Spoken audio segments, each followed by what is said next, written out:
What exactly is a compound? Well, when we're talking chemistry, by definition, a compound is made of two or more different types of atoms that have chemically joined together.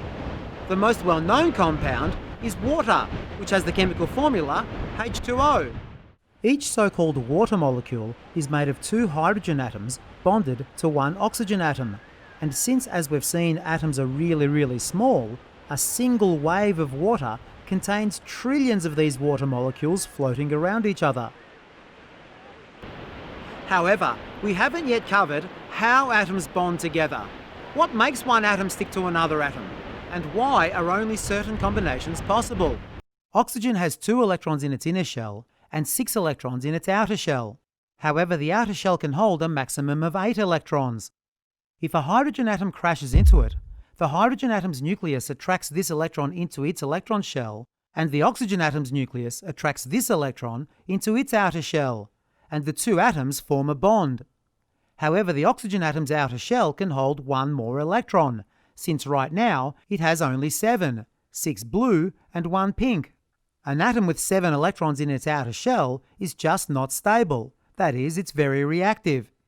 If another hydrogen atom comes close, the two nuclei attract each other's electrons and another bond is formed. The oxygen atom now has 8 outer shell electrons, the 6 blue electrons that it had, plus the 2 pink ones that it managed to attract. Ethanol, for example, the type of alcohol found in wine, was found to have the formula C2H6O. Once a molecule's formula was known, working out its structural formula was a little like solving a jigsaw puzzle.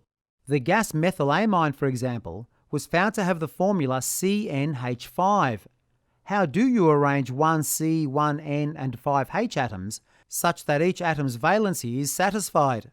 Let's start with the C and attach 3 of the H's.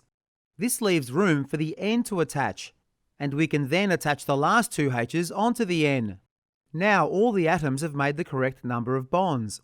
4 for the carbon atom, 3 for the nitrogen atom, and 1 for each of the hydrogen atoms. No other combination is possible. The formula is actually now always written as CH3NH2, because this gives you an idea of where the atoms are.